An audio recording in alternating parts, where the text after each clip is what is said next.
M S paint open करने के लिए सबसे पहले क्या करेंगे, स्टार्ट में आना है। ठीक है, या तो यहाँ पे हम इस सर्च वाले ऑप्शन में आए, या फिर हम यहाँ पे स्टार्ट में क्लिक करें और टाइप करेंगे PAINT। ठीक है, PAINT जैसे ही टाइप करेंगे तो यहाँ पे पेंट आया ना। अब इस पर हम जस्ट क्लिक कर देंगे। ठीक है, क्लिक कर दिया तो ये हमारा एम एस पेंट का यानी कि माइक्रोसॉफ्ट पेंट का पहला इंटरफेस ओपन हो गया।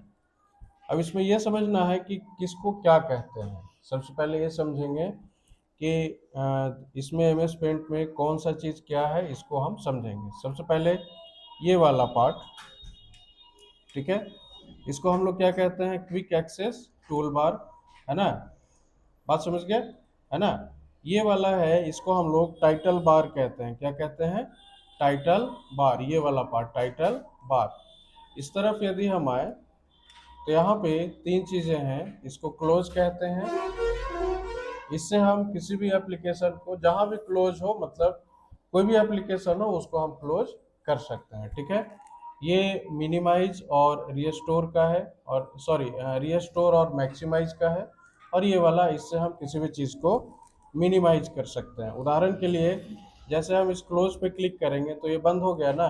वापस से ओपन करना हो तो यहाँ पे आएंगे, और जो रिसेंटली जो हम ओपन करते हैं किसी भी ऐप को तो सामने में दिखता है। ठीक है, तो इस पे जैसे हम क्लिक करेंगे तो वापस से ओपन हो जाएगा, है ना। इस मिनिमाइज वाले बटन पे क्लिक करेंगे तो ये क्या होगा कि नीचे हमारा जो टास्क बार है उस पर ये मिनिमाइज होके चला आएगा, जैसे यहाँ पे ये चला आया ना। ठीक है, इसके बाद वापस इस पे क्लिक करेंगे तो हम इसको वापस ओपन कर सकते हैं। ठीक है, ये वाला ऑप्शन, इसको हम लोग रीस्टोर कहते हैं। क्या कहते हैं, रीस्टोर। इस पर जब क्लिक करेंगे तो ये थोड़ा छोटा हो जाएगा इस तरह से, और वापस जब इस पर हम क्लिक करेंगे तो ये क्या हो जाएगा, मैक्सिमाइज हो जाएगा। क्या हो जाएगा, मैक्सिमाइज। इस पर क्लिक करेंगे तो ये हमारा क्या हो गया, मैक्सिमाइज। कोई दिक्कत, तो मिनिमाइज क्या होता है, मैक्सिमाइज क्या होता है, क्लोज क्या होता है, और रीस्टोर क्या होता है, ये समझ में आया। इसमें किसी भी तरह का दिक्कत, चलिए आगे समझते हैं कि ये सब क्या है। देखिए यहाँ पे ये फाइल है, इस फाइल के अंदर में अलग अलग ऑप्शन है, जैसे न्यू है, ओपन है, सेव, सेव एज, प्रिंट है ना। इसके बाद होम, इसमें यहाँ पे होम लिखा है और व्यू लिखा है ना। तो होम क्या है, एक टैब है। उसी तरह से व्यू क्या है, एक टैब है।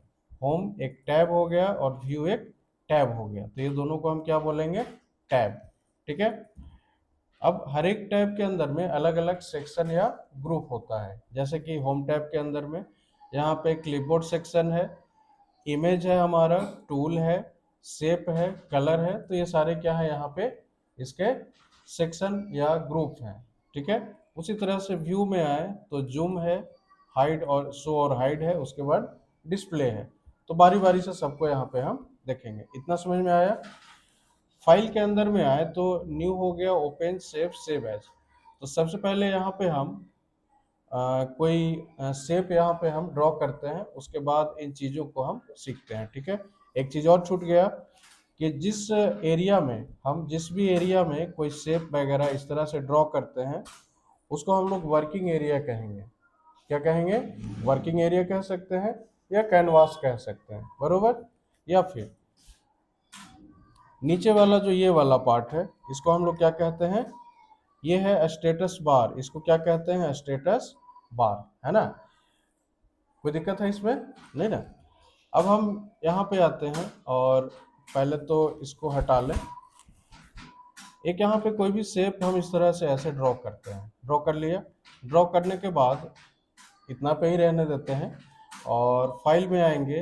अब यहाँ पे सबसे पहले समझते हैं न्यू क्या होता है। ठीक है, न्यू क्या होता है।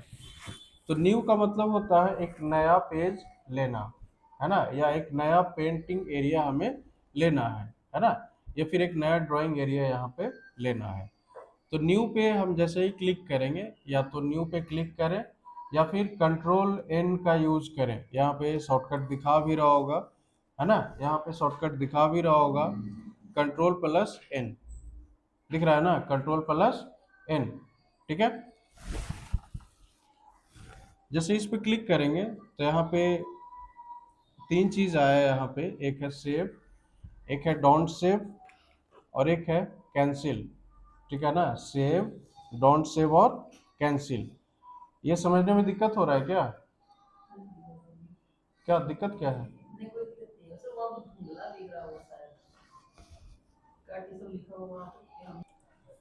तो यहाँ पे जब हमने न्यू पे क्लिक किया, ठीक है, न्यू पे जब क्लिक किया तो यहाँ पे तीन चीज आया, एक है सेव, एक है डोंट सेव और एक है कैंसिल। तीन चीजें हैं, सेव, डोंट सेव और कैंसिल। यहाँ पे जैसे पूछ भी रहा है कि do you want to save change to untitled, तो क्या आप इसे सेव करना चाहते हैं? ठीक है, तो देखिए होगा क्या कि यदि हम कैंसिल करेंगे तो कुछ भी नहीं होगा, जहाँ पे है वहीं पे रह जाएंगे, है ना। वापस हम यहाँ पे न्यू पे जब हम क्लिक करेंगे, वापस न्यू पे हम क्लिक करेंगे तो फिर से वही ऑप्शन आया। यदि हम डोंट सेव पे क्लिक करेंगे, ठीक है ना, तो यहाँ पे होगा क्या कि ये वाला जो फिगर है वो हट जाएगा और एक नया पेज या नया ड्राइंग एरिया हमारे सामने आ जाएगा। ठीक है, इस पे जैसे ही हम क्लिक कर रहे हैं तो देखिए ये वाला हट गया ना, और एक नया ड्राइंग एरिया हमारे सामने आ गया। इसमें किस तरह का प्रॉब्लम है ना। तो न्यू का शॉर्टकट की क्या होता है, कंट्रोल प्लस एन। वापस से हम यहाँ पे क्या करते हैं, फिर से कोई शेप ऐसे ड्रॉ कर लिया, ठीक है। अगर हम कंट्रोल एन का यूज करते हैं तो फिर से ये ऑप्शन आया। अभी कह रहा है कि do you want to save change to untitled. यदि हम यहाँ पे सेव पे क्लिक करेंगे तब क्या होगा, देखिए सेव पे यदि हम क्लिक करेंगे तब क्या होगा, ये सेव करने का ऑप्शन आएगा और उसमें हमें नाम डालना पड़ेगा। अब मान लेते हैं कि हमें कहाँ सेव करना है, डेस्कटॉप पे। कहाँ, डेस्कटॉप पे। तो डेस्कटॉप को सेलेक्ट कर लेंगे, सेलेक्ट करने के बाद यहाँ पे आएंगे और यहाँ पे आने के बाद इसका नाम हम कुछ भी दे दें, जैसे QWERTY, ठीक है, ऐसे नाम दे दिया। नाम देने के बाद जैसे ही हम सेव पे क्लिक करेंगे, जैसे ही हम सेव पे क्लिक करेंगे तो जैसे ही क्लिक किया तो क्या हुआ कि वो जो रेक्टेंगल बना था हमारा हट गया वहां से और एक नया पेज हमारे सामने आ गया। इतना बात समझ में आया। तो हम लोग न्यू का यूज क्यों करते हैं, तो एक नया ड्राइंग एरिया या नया पेज लेना हो तो हम न्यू का यूज करेंगे। न्यू का शॉर्टकट की क्या होता है, कंट्रोल प्लस एन। इसको हम बाद में लिखवा देते हैं। अगला है हमारा ओपन। अभी अभी हमने एक फाइल सेव किया था, किस नाम से किया था, तो QWERTY के नाम से। ये दिख रहा है, QWERTY के नाम से हमने सेव किया था। अब ओपन का क्या काम होगा यहाँ पे, जैसे ये फाइल है हमारा, ठीक है, जैसे वो जो फाइल हमने दिखाया QWERTY, उसको हम ओपन कैसे करेंगे, तो सिंपल है, फाइल में आएंगे, ठीक है, यहाँ पे ओपन पे हम क्लिक करेंगे, पहला तरीका। दूसरा तरीका क्या है कि हम यहाँ पे आएंगे और कीबोर्ड में कंट्रोल ओ बटन प्रेस करेंगे, ठीक है। तो या तो हम फाइल में आके यहाँ ओपन पे क्लिक करें या फिर हम कीबोर्ड में शॉर्टकट की यूज करें कंट्रोल प्लस ओ, तो दोनों एक ही काम होगा, ठीक है। या तो हम कंट्रोल प्लस ओ का यूज करें या फिर बाई ऑप्शन हम ओपन करें, ठीक है। तो यहाँ पे हम जो भी हमारा कंटेंट है उसको ओपन करना हो, मान लिया अभी क्या बनाया था हमने, अभी ये वाला बनाया था QWERTY, ये बनाया था। इसको सेलेक्ट कर लेंगे और ओपन पे क्लिक करेंगे। जैसे ही ओपन पे क्लिक किया तो जो भी हमारा कंटेंट बना हुआ था वो यहाँ पे ओपन हो गया ना, कोई समस्या इसमें नहीं ना। चलिए वापस से हम आते हैं यहाँ पे और अगला हम लोग सीखेंगे सेव। सेव का शॉर्टकट की कंट्रोल प्लस एस होता है, कंट्रोल प्लस एस। यहाँ पे इसको क्लोज कर लेते हैं, फिर से हम एक MS पेंट ओपन कर लें, एक MS पेंट का पेज। चलिए आ गया यहाँ पे। अब फिर से हम कोई ड्राइंग बनाते हैं, मान लिया ये सर्कल यहाँ पे ड्रॉ किया, एक और ऐसे ड्रॉ कर लिया। ड्रॉ करने के बाद हम कहाँ पे आएंगे, सेव पे क्लिक करेंगे। कहाँ पे आना है, सेव पे क्लिक करना है। या तो सेव पे क्लिक करेंगे इस तरह से, ठीक है, या फिर हम कंट्रोल एस बटन का यूज करेंगे। किसका, कंट्रोल एस। तो कंट्रोल एस से क्या होता है, सेव होता है ना। तो कंट्रोल एस का यूज करें या फिर बाय ऑप्शन यहाँ पे आके हम फाइल में जाके हम सेव का यूज करें, है ना। अब यहाँ पे कोई भी नाम देना हो, जैसे कि यहाँ पे हम वापस वही नाम देते हैं जो इससे पहले दिया था, ठीक है ना। तो QWERTY यही नाम देते हैं, और अब देखते हैं इसको सेव करके क्या होता है ना। तो जैसे ही हम सेव पे क्लिक करेंगे तो यहाँ पे क्या दिखा रहा है, QWERTY.PNG already exist, do you want to replace it. इसका मतलब क्या हुआ कि इस नाम का फाइल ऑलरेडी पहले से है, ठीक है ना। इस नाम का फाइल ऑलरेडी पहले से है, तो क्या आप इसे रिप्लेस करना चाहते हैं। तो हम जैसे यस करेंगे तो क्या होगा, ये वाला फाइल हमारा सेव हो जाएगा, और सेव होने के बाद कहाँ दिखेगा, देखिए टाइटल बार में इसका नाम दिख रहा है ना, QWERTY.PNG दिख रहा है ना। PNG क्या होता है, तो इमेज का एक्सटेंशन होता है। अब एक्सटेंशन क्या होता है, तो एक्सटेंशन से हम किसी भी फाइल के टाइप को पहचान सकते हैं कि वो फाइल हमारा किस टाइप का है। फिलहाल एक्सटेंशन के बारे में और आगे समझेंगे। इतना समझ में आया। तो हम ये फाइल को हम इस तरह से सेव कर सकते हैं। तो ओपन करना सीख गए, नया क्रिएट करना सीख गए, और सेव करना सीख गए। एक ऑप्शन है इसमें सेव एज, एक ऑप्शन है सेव एज। तो सेव एज का क्या काम होता है कि एक ही फाइल को हम अलग अलग नाम से हम सेव कर सकते हैं, ठीक है। जैसे उदाहरण के लिए, जैसे हम ये यहाँ पे सेव ड्रॉ किया, ड्रॉ करने के बाद हम यहाँ पे आते हैं और सेव एज पे क्लिक करेंगे, ठीक है। अब सेव एज पे आइएगा तो अलग अलग टाइप है फाइल का, जैसे PNG में सेव करना हो या JPEG में या BMP में। तो मान लिया कि हम यहाँ पे JPEG में हम सेव करते हैं, ठीक है। JPEG मतलब ज्वाइंट फोटोग्राफी एक्सपर्ट ग्रुप होता है, ठीक है ना। तो यहाँ पे हम इस पर क्लिक करेंगे तो यहाँ पे सेव करने का ऑप्शन आया। अब इसको मान लिया कि हम A के नाम से सेव करते हैं, ठीक है। किसके नाम से, A के नाम से। इंटर करेंगे, यहाँ पे ऑलरेडी A के नाम से बना हुआ है, तो यहाँ पे हम यस कर देंगे तो ये रिप्लेस हो जाएगा, ठीक है। वापस हम सेव एज पे क्लिक करेंगे, और अबर जो है इसको हम B के नाम से सेव करते हैं, तो B के नाम से भी लगता है फाइल था। फिर से वापस सेव एज पे आएंगे, और अबर हम इसको C के नाम से सेव करते हैं, ठीक है।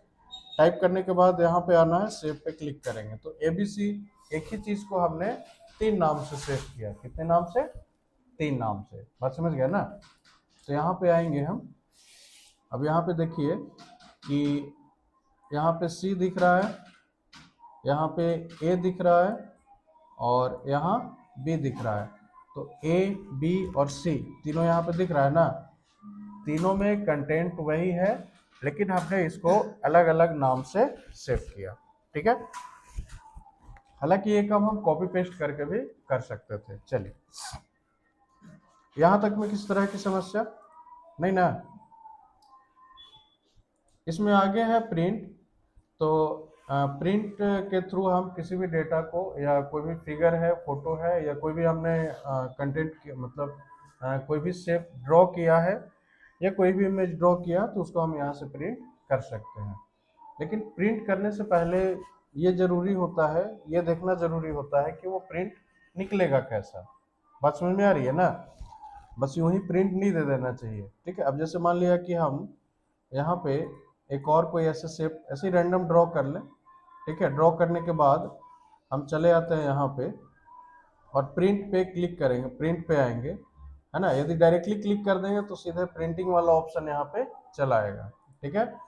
लेकिन प्रिंट करने से पहले क्या करेंगे, यहाँ पे कहाँ आना है, प्रिंट प्रीव्यू पे आना है। कहाँ पे, प्रिंट प्रीव्यू पे दिख रहा है ना, प्रिंट प्रीव्यू, इस पे क्लिक करेंगे। क्लिक करने के बाद इस तरह का कुछ ओपन हुआ यहाँ पे, है ना। अब यहाँ से डायरेक्टली हम प्रिंट पे जा सकते हैं, या फिर इसमें कोई चेंजिंग करना हो तो हम कहाँ चले आएंगे, पेज सेटअप पे। कहाँ पे चले आएंगे, पेज सेटअप पे।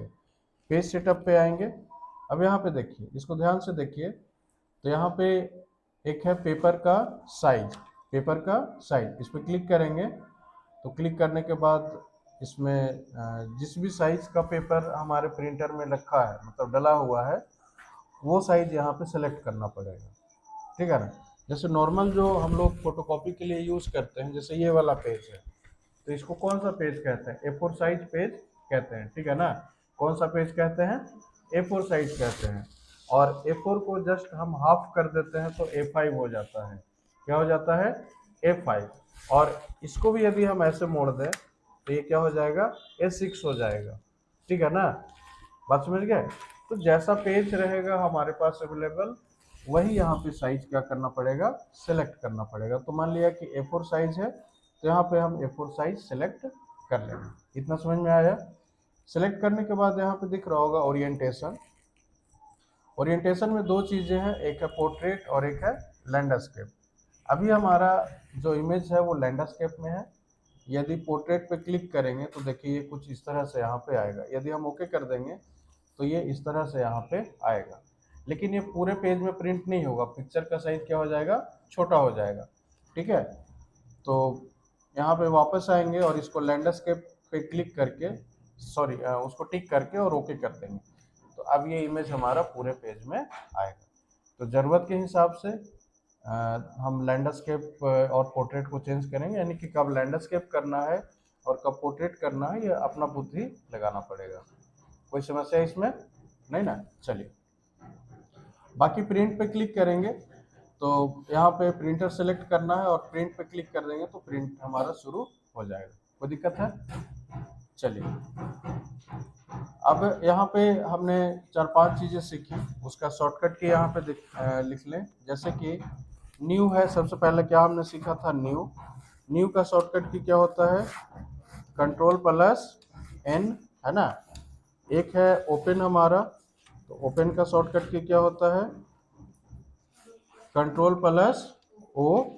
उसके बाद सेव, ठीक है, तो इसका होता है Ctrl+S। और इसके बाद प्रिंट, प्रिंट का शॉर्टकट की होता है हमारा Ctrl+P। प्रिंट का होता है Ctrl+P। इसको नोट कर लीजिए आप लोग। अब देखते हैं हम लोग आगे होम टैब के अंदर में ये जो क्लिपबोर्ड सेक्शन है इसको देखेंगे। ठीक है, होम टैब के अंदर में जो सबसे पहला ऑप्शन है क्लिपबोर्ड, इसको देखेंगे, जिसमें 3 चीज़ें हैं, कट, कॉपी और पेस्ट। ठीक है, एक और ऑप्शन है इसमें पेस्ट फ्रॉम। ठीक है, तो बारी बारी से सबको यहाँ पे हम देखते हैं। जैसे हम कट का यूज़ करना चाहें तो कट पे जब हम क्लिक कर रहे हैं तो कोई भी रिस्पॉन्स यहाँ से नहीं मिल रहा है। क्यों नहीं मिल रहा है? क्योंकि कट या कॉपी हम तभी कर सकते हैं किसी भी ऑब्जेक्ट को या किसी भी शेप को जब वो सिलेक्शन में होगा, जब वो सिलेक्शन में होगा। अब सेलेक्ट करने के लिए यहाँ पे ऑप्शन दिख रहा है सेलेक्ट वाला, इस पर क्लिक करेंगे और मान लिया कि हम इस पार्ट को इस तरह से ऐसे हम सेलेक्ट करते हैं। सेलेक्ट कर लिया, अभी यहाँ पे ये दोनों हाईलाइट हो चुका है, कट वाला भी और कॉपी वाला भी। बात समझ में आ रही है ना? कट भी हाईलाइट हो गया और कॉपी भी हाईलाइट हो गया। ठीक है, अब जैसे हम यहाँ पे कट पे क्लिक करेंगे तो क्या होगा?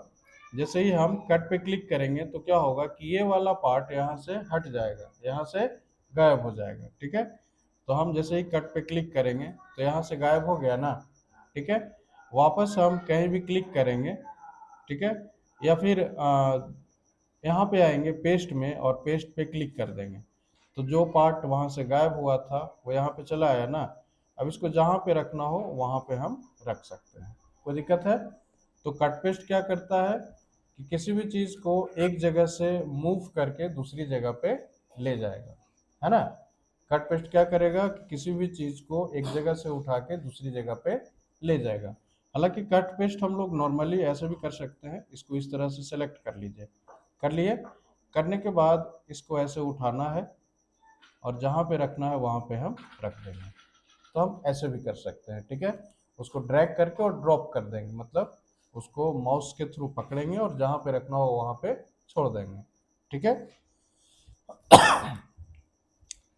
अब चलिए आगे आते हैं। कॉपी पेस्ट क्या होगा? तो उसके लिए भी सिलेक्शन चाहिए। अब मान लिया कि हम इस ओपन को ओपन वाले शॉर्टकट की को सेलेक्ट करते हैं। ठीक है, हम यहाँ पे कॉपी पे क्लिक करेंगे। किस पे? कॉपी पे क्लिक करेंगे तो ये फाइल हमारा क्या हो गया, मतलब ये कंटेंट हमारा, सॉरी फाइल नहीं, ये जो भी है टेक्स्ट है हमारा क्या हो गया? कॉपी हो गया।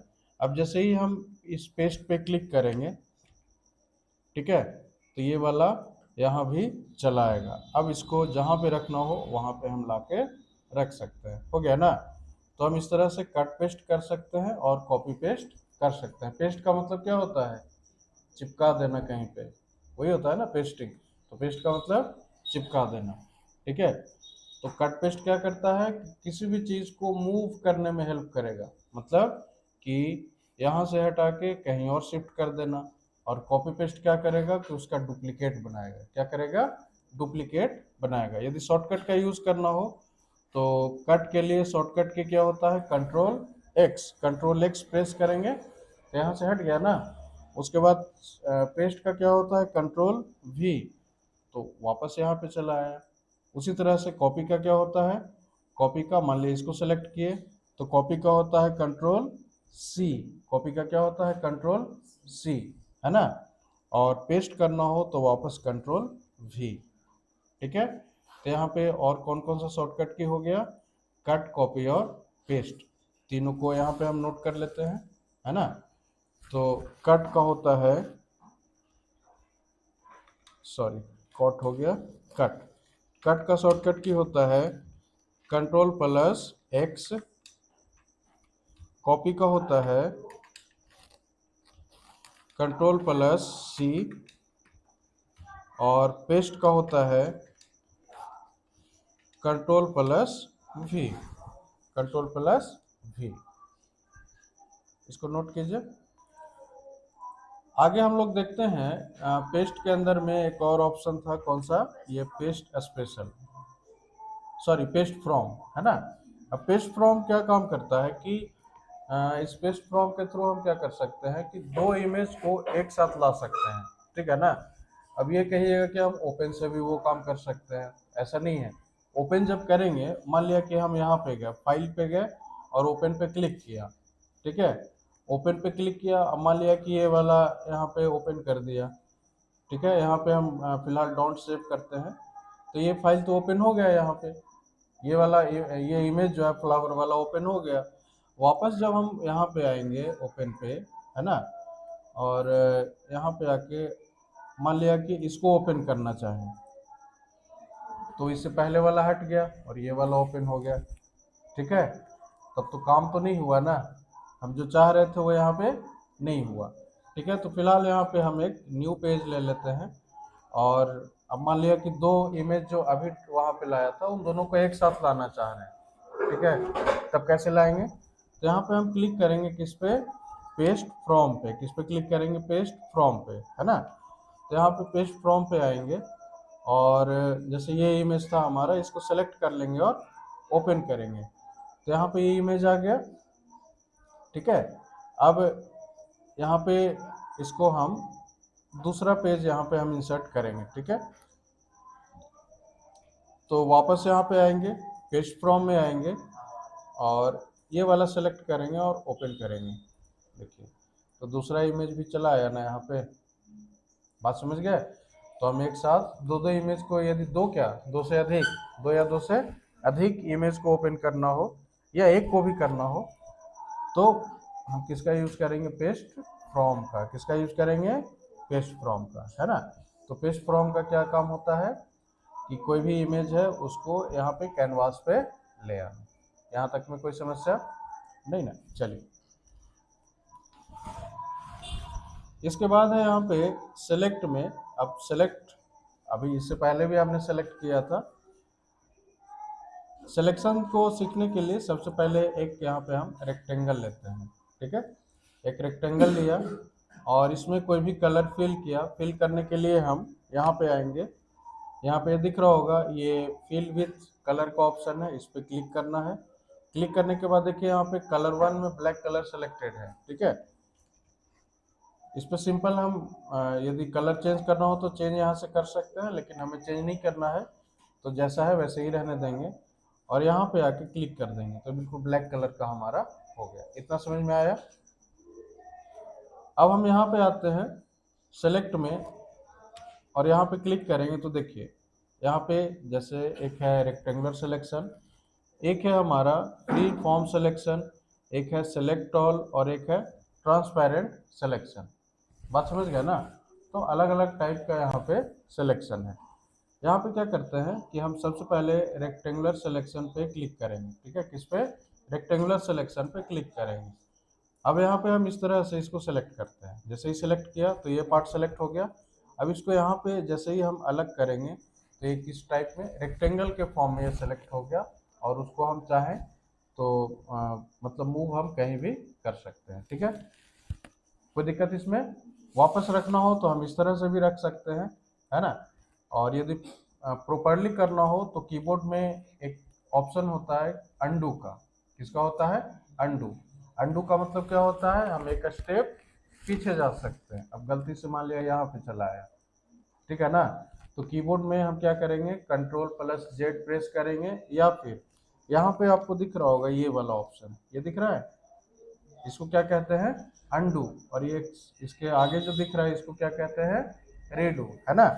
तो यहाँ पे क्या करेंगे, इस अंडू पे हम क्लिक करेंगे तो वापस ये अपनी जगह पे चला आएगा।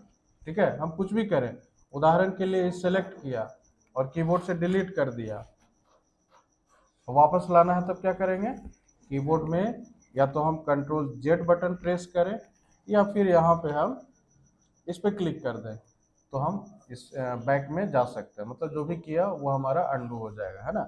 एक और ऑप्शन है यहाँ पे बगल में रीडू का, है ना। इस पे जब क्लिक करेंगे तो वापस से पिछले वाले स्टेप में ये चला जाएगा। तो अंडू और रीडू क्या होता है, उसका शॉर्टकट होता है, अंडू का होता है Ctrl+Z और रीडू का Ctrl+Y। तो इसको हम बाद में लिखते हैं, अब पहले ये समझते हैं सिलेक्शन को।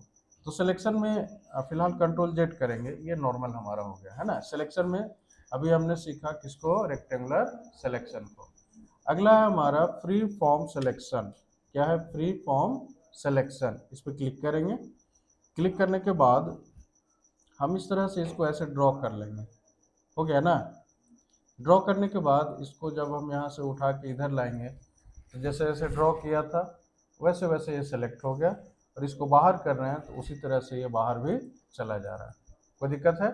तो फ्री फॉर्म सिलेक्शन से हम फ्री हैंड सिलेक्शन कर सकते हैं। क्लियर है? Ctrl+Z करेंगे तो वापस अपने पोजीशन पे ये चला जाएगा। Ctrl+Z किसका होता है? अंडू का। आगे आते हैं सेलेक्ट ऑल।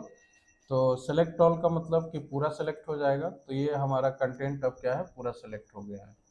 ठीक है, पता कैसे चलेगा कि पूरा सेलेक्ट है? तो हम डिलीट बटन प्रेस करेंगे तो डिलीट हो जाएगा पूरा का पूरा। अब जैसे कोई भी चीज़ आप ड्रॉ कर लिए, और कोई भी चीज़ ड्रॉ कर लिए इस तरह से ढेर सारा, अब इसको हटाना है, ठीक है, तो सिंपल कुछ नहीं करना है, कीबोर्ड में या तो Ctrl+A बटन प्रेस करें या फिर हम यहाँ पे सेलेक्ट ऑल पे क्लिक करें, है ना, और डिलीट कर दें तो एक बार में हमारा हट गया। कोई दिक्कत है यहाँ तक में? नहीं ना। आगे हम इसमें देखेंगे यहाँ पे इन्वर्ट सिलेक्शन, ठीक है ना, ये वाला इन्वर्ट सिलेक्शन। इन्वर्ट का मतलब क्या होता है? उल्टा। इन्वर्ट का मतलब उल्टा। अब इसके लिए क्या करते हैं, यहाँ पे हम सबसे पहले एक शेप लेते हैं। जैसे ये ले लिया शेप, है ना। शेप लेने के बाद इसमें कोई भी कलर हम यहाँ से फिल कर लिया, ठीक है। फिल करने के बाद क्या करते हैं, यहाँ पे हम आते हैं और फ्री फॉर्म सिलेक्शन का यूज पहले करेंगे। अब यहाँ से हम किसी भी तरह से रैंडमली ऐसे सेलेक्ट कर लिया। अभी देखिए, अभी क्या है कि हम इसको यहाँ से उठा के ला रहे हैं तो जो पार्ट हमारा सेलेक्टेड था वो यहाँ पे आ रहा है, इस तरह से आ रहा है। Ctrl+Z करेंगे, हम वापस से इस तरह से इसको सेलेक्ट करते हैं, ठीक है। सेलेक्ट करने के बाद यहाँ पे आएंगे, इन्वर्ट सिलेक्शन पे हम क्लिक करेंगे। किस पे? इन्वर्ट सिलेक्शन पे। तो हमारा सिलेक्शन क्या होगा? उल्टा हो जाएगा। क्या हो जाएगा? उल्टा हो जाएगा। मतलब कि अभी दिखाते हैं, जैसे इस पे क्लिक किया, अब इसको हम यहाँ से उठा के इधर करें तो देखिए ये वाला पार्ट हट जा रहा है और वो वहीं पे फिक्स रह जा रहा है। ऐसा क्यों हुआ? क्योंकि सिलेक्शन हमारा उल्टा हो गया, इन्वर्ट हो गया, है ना। इसको इन्वर्स भी कहते हैं। क्लियर है? फिलहाल Ctrl+Z करेंगे तो ये नॉर्मल अपनी स्थिति में ये चला आएगा। एक और ऑप्शन है यहाँ पे डिलीट का। तो मान लिया हम इतना पार्ट सेलेक्ट किया और यहाँ से हम डिलीट पे क्लिक करेंगे या फिर कीबोर्ड में जो डिलीट बटन है उसका यूज़ करेंगे तो सेलेक्टेड पार्ट हमारा गायब हो जाएगा। ठीक है। अब गलती से यदि डिलीट हो गया और वापस लाना हो तब क्या करेंगे, कंट्रोल और जेड करेंगे, अनडू करेंगे, कंट्रोल और जेड करेंगे। इतना समझ में आया। अब चलिए एक और ऑप्शन है ट्रांसपेरेंट सिलेक्शन का। देखिए ट्रांसपेरेंट सिलेक्शन क्या होता है कि बैकग्राउंड को वो कॉपी नहीं करेगा। तो सबसे पहले यहाँ पे हम ये इमेज को यहाँ से डिलीट कर देते हैं। ठीक है, सेलेक्ट किया और डिलीट किया। डिलीट करने के बाद यहाँ पे हम एक सर्किल लेते हैं। ठीक है, एक सर्किल लिया और एक यहाँ पे हम रेक्टेंगल लेते हैं, है ना, इस तरह से एक यहाँ पे रेक्टेंगल ले लिया। अब यहाँ पे क्या करते हैं कि हम सिलेक्शन में इस पर क्लिक करेंगे, रेक्टेंगल सिलेक्शन में, और इस पार्ट को हम यहाँ पे इस तरह से ऐसे सेलेक्ट करते हैं। सेलेक्ट करने के बाद यहाँ पे हम इसको उठा के यहाँ पे हम रखना चाह रहे हैं, तो क्या हो रहा है कि साथ में इसका बैकग्राउंड भी आ रहा है ना। कैसे पता चल रहा है, तो देखिए यहाँ पे ये वाला पार्ट, ये दोनों पार्ट यहाँ पे गायब हो जा रहा है ना। जैसे इस पे ला रहे हैं तो साथ में क्या आ रहा है, बैकग्राउंड आ रहा है, साथ में बैकग्राउंड आ रहा है, जितना पार्ट हमारा सिलेक्टेड था वो पूरा आ रहा है। वापस हम इसको यहाँ पे रख दें। अब क्या करेंगे, यहाँ पे हम ट्रांसपेरेंट सिलेक्शन को टिक करेंगे। ठीक है, यहाँ पे हम इसको ट्रांसपेरेंट सिलेक्शन पे टिक करेंगे तो यहाँ पे एक टिक मार्क हमारा लग जाएगा। देखिए इस तरह से टिक मार्क लग गया ना। ठीक है, अब हम क्या करेंगे, यहाँ पे सेलेक्ट करेंगे। अब इसको उठा के हम इस तरह से रखेंगे। अब देखिए दोनों में डिफरेंस है ना। इससे पहले बैकग्राउंड भी आ रहा था और अभी हमारा क्या है, बैकग्राउंड आ रहा है, नहीं आ रहा है। इसमें कोई दिक्कत है? इसका हम यूज कैसे करेंगे, तो इसका यूज है जैसे ट्रांसपेरेंट सिलेक्शन का यूज हम कहाँ पे कर सकते हैं, जैसे टेक्स्ट को 3D में लिखना हो, टेक्स्ट को 3D में लिखना हो तो हम ट्रांसपेरेंट सिलेक्शन का यूज कर सकते हैं। उदाहरण के लिए जैसे ये हमारा टेक्स्ट है ना, इस पर क्लिक करेंगे और यहाँ पे आके हम कोई भी चीज़ टाइप करते हैं। मान लिया कि यहाँ पे टाइप किया INDIA, इंडिया लिखा। इसका साइज यहाँ से बड़ा कर लेते हैं 72। ठीक है, इतना करने के बाद क्या करेंगे, सेलेक्ट में जाएंगे और यहाँ ट्रांसपेरेंट सिलेक्शन को टिक रखना है। ठीक है, इस तरह से सेलेक्ट किया और सेलेक्ट करने के बाद कीबोर्ड में अल्ट और शिफ्ट बटन का यूज करेंगे और इसको ड्रैग करेंगे। हुआ ना 3D में। इसको वापस रिपीट करते हैं, कंट्रोल जेड से हम वापस यहाँ पे चले जाएंगे। सबसे पहले क्या करना है, इस सेलेक्ट पे क्लिक करना है, यहाँ पे आना है और ट्रांसपेरेंट सिलेक्शन को टिक करना है। ठीक है, यहाँ पे हम इस पार्ट को ऐसे सेलेक्ट करेंगे। सेलेक्ट करने के बाद कीबोर्ड में अल्ट और शिफ्ट बटन प्रेस करेंगे और प्रेस करने के बाद इसको ऐसे हम ड्रैग करेंगे। हो गया ना, तो ये टेक्स्ट हमारा क्या है, 3D में कन्वर्ट हो गया। कोई दिक्कत इसमें? हम और क्या क्या कर सकते हैं इसमें, सो देखिए जैसे हम यहाँ पे एक इस तरह से एक फेस ड्रॉ करते हैं यहाँ पे, है ना, और इसके अंदर में चलो यहाँ पे एक ऐसे आँख ले लिया, यहाँ पे भी छोटा सा ले लेते हैं, है ना, इसको थोड़ा एडजस्ट कर लें, है ना।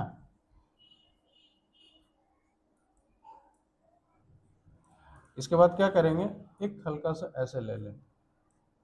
ठीक है ना, तो एक चेहरा बन गया है, जैसा भी है चेहरा एक बना। अब क्या करना है कि सेलेक्ट पे जाना है ना। इसमें कलर भी डाल सकते हैं। मान लिया यहाँ पे फिल विद कलर पे गए और कोई भी एक कलर, मान लिया कि हम ये वाला कलर यहाँ पे फिल कर दें। ठीक है, अब सेलेक्ट पे गए, यहाँ पे गए और यहाँ पे आके और यहाँ पे आके ट्रांसपेरेंट सिलेक्शन को टिक करेंगे। ये टिक है, ऑलरेडी है, इसलिए कुछ कर नहीं रहे हैं हम। इतना करने के बाद इसको सेलेक्ट करेंगे, ऐसे सेलेक्ट कर लिया।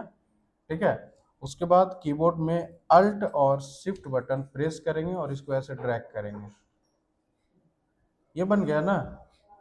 ठीक है, ये लाइक ए स्नैक हम ऐसे बना सकते हैं। क्लियर है? कंट्रोल जेड करते हैं, वापस से कुछ नहीं करना है, सेलेक्ट करना है, कीबोर्ड में अल्ट और शिफ्ट बटन प्रेस करेंगे और इसको हम इस तरह से ऐसे ड्रॉ कर देंगे। हो गया? ठीक है, उम्मीद करते हैं इतना समझ में आया। तो आज हमारा क्लिपबोर्ड सेक्शन और इसका इंट्रोडक्शन। उसके बाद सेलेक्ट में ये सारा पार्ट जो सेलेक्ट के अंदर में था वो सारा पार्ट हमने क्लियर किया है। आगे देख लेंगे हम लोग क्रॉप, रिसाइज, रोटेट, ये सारा चीज़। इतने में किसी भी तरह का दिक्कत है?